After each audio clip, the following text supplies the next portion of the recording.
Welcome. I'm Michael Bickert. Thanks for joining me today as we explore concepts with the objective of improving your management skills and growing your business. Pause the video at the beginning here so that you can grab a notepad and a pen because I want you to commit to writing something down. Jot down a note, some sort of action item that you will commit to implementing in your business today. It's all about implementation. And today I want to talk about pricing and specifically trying to find the sweet spot of pricing for your product or service for your business. And of course, because there's a variety of different people watching from a variety of different industries and types of business, it'd be impossible for me to give any specific advice regarding how you should price your product or service. But let's look into some tips and some guidelines that can help you and understand what goes into pricing. So I'm sure, if you're not brand new in business, if you're not a startup, then you have your prices already set. But maybe you're watching this thinking, I wonder if my business can grow by adjusting my pricing. And that's the first place I'd like to start, which is to say pricing should be dynamic. It should be something that you evaluate from time to time. There are all sorts of factors within the economy, within the market, and affecting your business that should make it necessary for you to revisit your pricing, if not daily. And again, it depends on your business. Some of you need to revisit your pricing very frequently, and others maybe annually. But whatever it is, the right timing for you, you should consider and go back and analyze your pricing and ask yourself if you're following these guidelines. So that's the first step, is dynamic. And I would say the underlying principle for pricing is that it has to be market driven. And what do I mean when I say that? There's got to be some sort of reactionary adjustment component to pricing that you engage in based on what is happening in the market and what is happening with respect to sales. So, for example, if you are not achieving your sales goals, if you are experiencing low sales, low revenues, it may be an indication that your pricing is too high and you have to adjust downward. And conversely, if you are constantly sold out, that could be an indication that your pricing is too low and you may want to consider adjusting upward. Neither of those are written in stone, but these are guidelines. Essentially, I'm saying you have to respond to the market indicators that you are experiencing and pay attention to those. We talk a lot about supply and demand as it relates to pricing. And are you in tune, and do you have your finger on the pulse of how in demand your product is and the supply? Are you experiencing sort of peaks and valleys throughout your business cycles that really should be serving as an indicator to you that there's greater supply at certain times? There might be seasonality to your business, or it could be the market. You have to look at this stuff over time and then analyze it and decide whether or not price adjustments are justified. And I'm here to say that very often they are. Now, we don't have to be experiencing huge price fluctuations, but you want to when you have limited capacities. If you don't have the ability to expand your capacity immediately, then you are limiting the amount of profits you can make. And so, you want to monitor whether the decision to increase your pricing has some sort of adverse reaction for your customers. Now, of course, customers are always going to want the lowest price possible, but customers also will pay more during times when, demand is high and they have to pay more to get it. And you should not necessarily be too panicked about customer attrition if you are operating in an environment where the demand for your product far exceeds the supply. So market-driven, respond, analyze, and decide whether or not you are making good pricing decisions based on the supply and demand for your product. But More than that, you also have to look at the competition. You have to make sure that your product or service is competitively priced. And the degree to which you have a very unique value proposition or unique selling proposition will determine how much variance you can have in your pricing from the competition. So if you have something that has a very strong proprietary advantage, then perhaps you can price higher than the competition. If your product is a commodity of sorts and is far more common, far less unique, then you need to really be sure to price competitively and hopefully undercut the competition on price.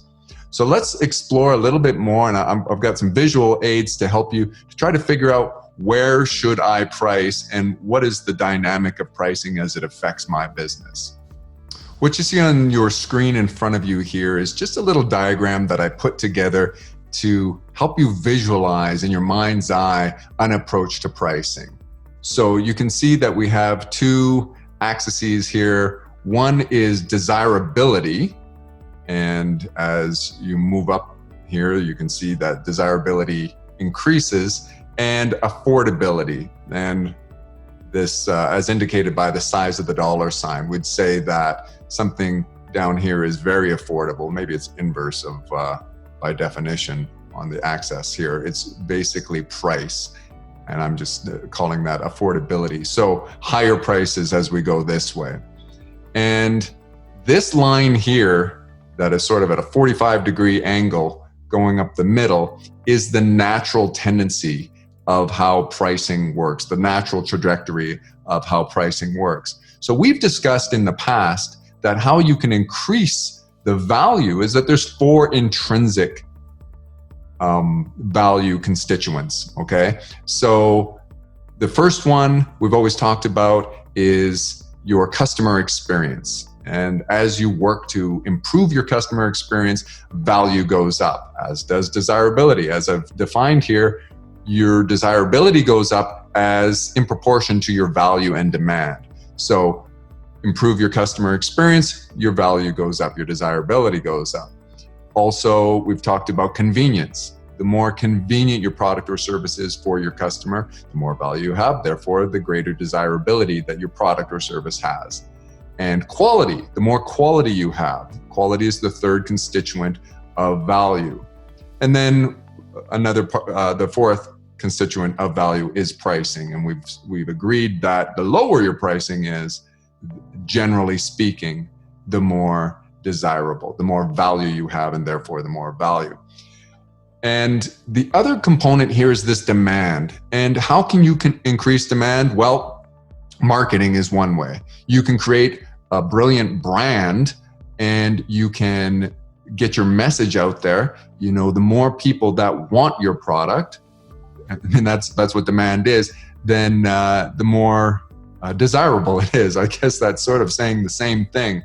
But marketing is a good way to do that. Maybe one of the only ways to do it. You have word of mouth marketing from delighted customers and referrals, and you get a message out there and you create a brand. So that increases demand. And the degree to which you do that will increase the desirability of your product. Now, there's usually a bit of an inverse relationship between those ways that you increase value and demand and what effect it has on affordability. And that's why this goes in this direction like this. So you can imagine if you invest in trying to improve your customer experience in some way, if you invest to improve your convenience for your customers, and if you invest to increase quality for your customers, all those investments increase your cost. Therefore, it increased the price of the product. And so even though desirability goes up, so does your price, and affordability is adversely affected. So your goal, the sweet spot, is up here in the upper left-hand corner here. This is your target pricing.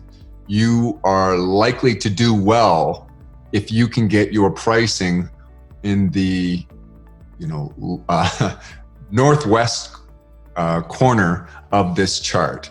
And it's a risky pricing proposition to have a scenario in which your prices are on the lower, the sort of southeasterly part of this chart. So I want to discuss what can you do? What sort of actions can you take to try and move in that direction?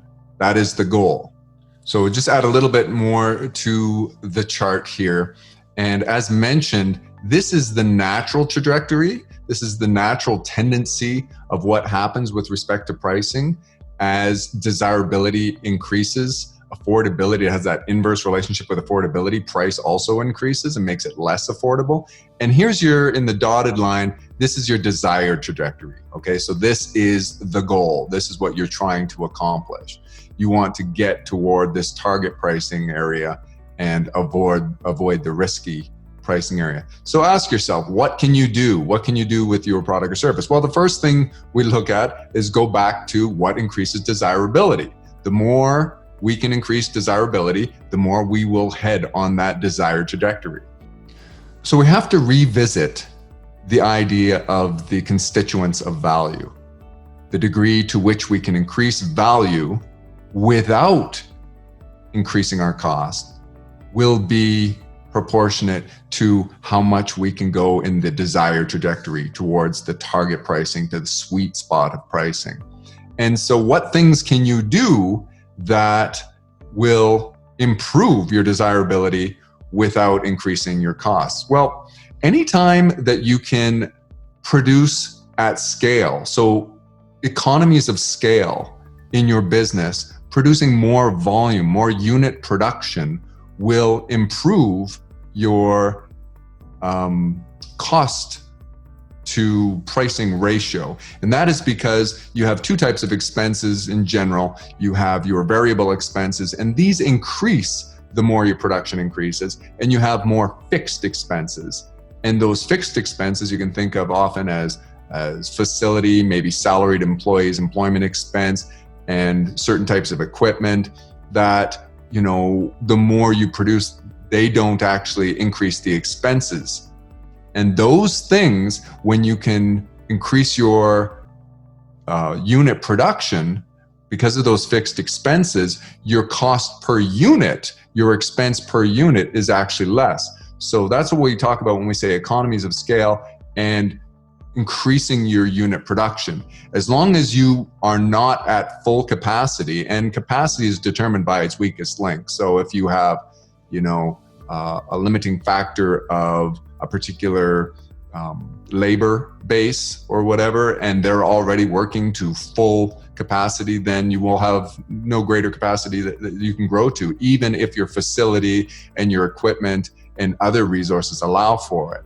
So you have to make sure that your limiting factor, your weakest link in the production chain, has sufficient capacity. So let's say, for the sake of argument, you have some room in the various resources that are necessary for you to increase production. You should do so. You should desire to increase production, because those fixed costs that will only increase once you have to increase capacity, but your fixed costs will not increase, at least not very much, while the degree to which they're fixed determines how much they'll increase. And some things are just, set, like perhaps your facility, your rent factor, as an example, maybe just a fixed amount, and regardless of how much you produce, your rent is your rent. Now, if you then found that your facility was your limiting factor, of course, you may have to get a bigger facility, you may have to build, you may have to expand, and of course, then your expense would increase in that regard. So hopefully I'm not confusing you, sort of going all over the place here. The idea is that we are saying, for the sake of argument, that you have room at the top before you hit your maximum capacity and have to reinvest. Therefore, you have some expenses that are relatively fixed, and when your unit production increases, your costs won't increase proportionately. Therefore, you can start moving in that trajectory toward the target pricing, towards the pricing sweet spot. So that's the first one, is economies of scale. Next, you should think about any way in which you can streamline your processes and make things more efficient. If you have inefficient operations, then your costs are automatically higher than they otherwise would be. So add efficiency to your production system, and not only will your expenses not increase, you may actually drive expenses down, and that's another way to get going on that desired trajectory toward the sweet spot. And very much related, all of these concepts are related, is the removal of muda, the removal of waste. And the degree to which you can remove waste from your production system will determine how much you can drive down costs. And that's, again, synonymous with being more efficient, more streamlined, more lean. So think about streamlining your operations, eliminating waste. Those two things, which very much overlap, and you can almost use synonymously when you think about it, those will drive down costs and allow you to offer more value, therefore more demand for your product, without increasing costs, and that'll take you more towards the ability to price in the sweet spot. And then the other component of that, we've talked about how to drive up value. The other way is to drive up demand. And if you can get a lot of referrals through word of mouth, if you can delight your customers, then that is not an expensive form of marketing. You can increase demand through heavy advertising and great expenses in marketing. But if you can do it another way, which is very low to no expenses, such as delighting your customers, retaining customers that are likely to tell their friends and tell others, and it gets out on the internet and you have reviews and testimonials and this kind of thing, then you're going to create more demand without, you sort of have this fixed cost without incurring new costs. And that's another way to go on the desired trajectory towards the sweet spot of pricing. Now, technically, you could also restrict supply, and then that ratio, that supply and demand ratio, is more favorable in terms of demand. And some businesses do that. Some businesses intentionally do that. I don't think most small and medium-sized businesses are very successful with that, but I know of some that are. I know of some bakeries who limit, once they're sold out, and they create a demand that way. And arguably, and I think logically, they could easily increase their capacities, but they've determined that that is a big part of their brand, and creating that demand is what makes them sell out. That scarcity mentality. If you create some scarcity in the marketplace, that can bolster demand. I'd be very careful with that and explore that and determine whether or not that works well for your industry. But also, if you think of luxury brands, they intentionally try to make sure that their availability of product is low relative to the demand. And of course, all businesses want to control that supply and demand ratio, but I've heard of businesses that in fact destroy any excess product they have, rather than adjusting the price downward or having a sale or a promotion in order to keep it very exclusive. And I don't assign any judgment to that. I think it's an interesting strategy, but you have to create a very strong brand to allow that to happen. So once again, just to recap, increase the desirability through the constituents of value, which is your convenience and your customer experience and your quality. And any way you can do that without increasing your expense will drive you in the right direction. So let's just take one more look at an old graph I used in terms of implementing ideas. Perhaps you've seen that video I did on idea implementation and using a chart like what's on the screen in front of you right now to plot where you should spend your time and what you should prioritize in terms of idea implementation in the name of innovation. And on the x-axis, we've got the practicality or ease of implementation, whereas on the y-axis, we have the potential benefit. And if we go back to this concept of trying to move in the desired trajectory towards sweet spot pricing, it's all about innovating to add value with low expense. And that would be innovating, implementing these high priority ideas. So any idea that you have implemented, which has a very high practicality and a very high ease of implementation, which means that it's a low cost to implement and has a huge benefit, those are the things that are going to drive your pricing scenario towards the sweet spot. So consider those ideas and combine these concepts together and go back to those intrinsic value constituents of, in particular, customer experience and convenience and quality, and any ideas you have to improve your customer experience, to improve convenience for your customer. It could be something very small, some things that you don't have to invest in new equipment or new materials, that kind of thing. Can you improve your quality by looking at the process closer and not changing the raw materials? Any way that you can improve value through customer experience, convenience, or quality with low cost is going to drive you in the right direction for hitting that pricing sweet spot. Some of you may have noticed in business that your sales are lower than you would like and have never considered the possibility that you have great desirability, great value and demand for your product, and yet the affordability is the issue. That people really, really want your product. They desire it, they want it, but they simply can't afford it. And you can think of things in your life that you would really love to have. There's no question that the value equation is there in your mind. You're like, look, if I could afford it, I'd buy that right now. It may even be something for your business. There may be a piece of equipment. There may be some sort of facility enhancement or moving of locations, whatever it may be, or it may be in your personal life. There might be a particular item that you'd like, a type of vehicle, or some brand of clothing, or who knows what it is, a vacation, and you're like, look, that's great. You don't have to sell me on that anymore. I'd love to have it, but I simply cannot afford it. And some of you are offering products and services that have huge demand, huge desirability, huge value. Of course, value and demand equal desirability. So you can have all of those things going for you, and yet it may be unaffordable.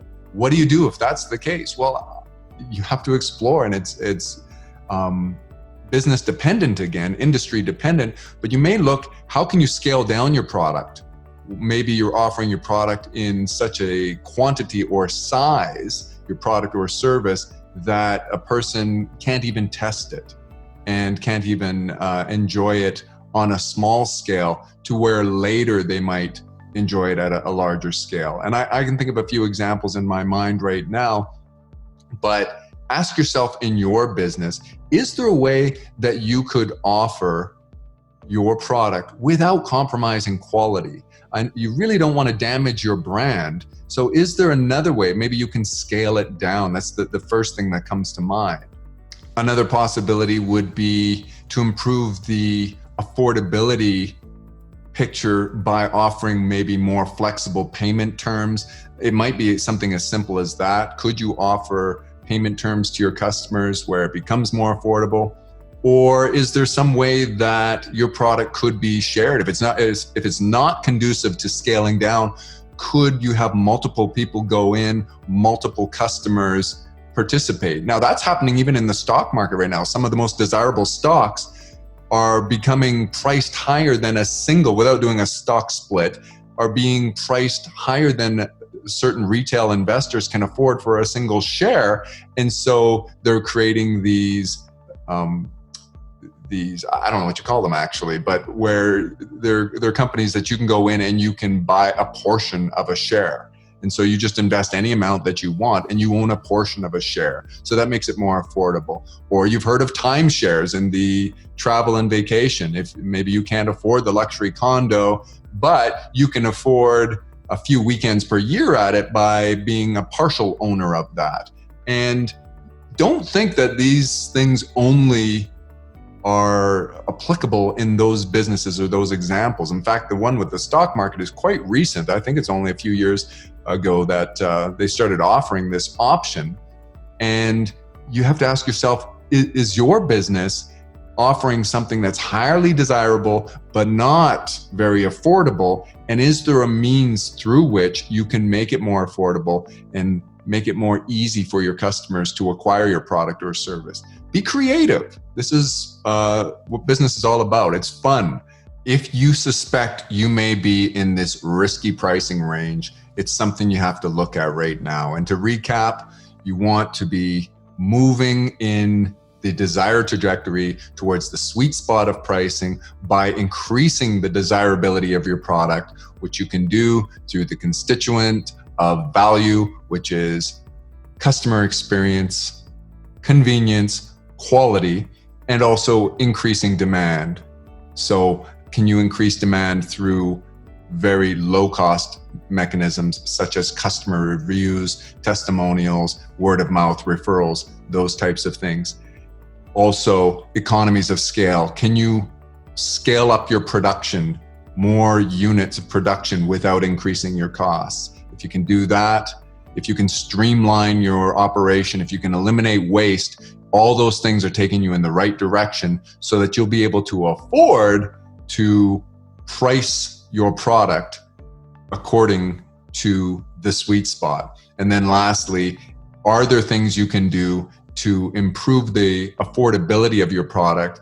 If the desirability is very high and the affordability is low, is there some sort of flexibility and options or scaling down and offering in smaller quantities your product or service so it becomes more affordable to your target market? Ask yourself these questions. That's where we're going to leave it today. I think it's difficult for me to sort of navigate the charts on the screen here and keep my my train of thought going, but I'm interested to hear what you have to say in the comments about your business. And do you agree with what I've said? Do you disagree? How have you chosen pricing? Remember, it has to be competitive. It's got to be market driven. And I really encourage you to go back and reevaluate your pricing on a regular basis. Put a reminder in your calendar. Don't assume that pricing that was once fair and sufficient to drive the goals that you have in your business will remain so always. That is a mistake. Business is dynamic and things are always changing. The market's changing, the conditions are changing, the rules are changing, and your product may be changing as well. So you need to look at all of the things in your business that make up that value proposition, including pricing. Try to revisit this from time to time. Leave something in the comments that we can all learn from. Perpetual refinement.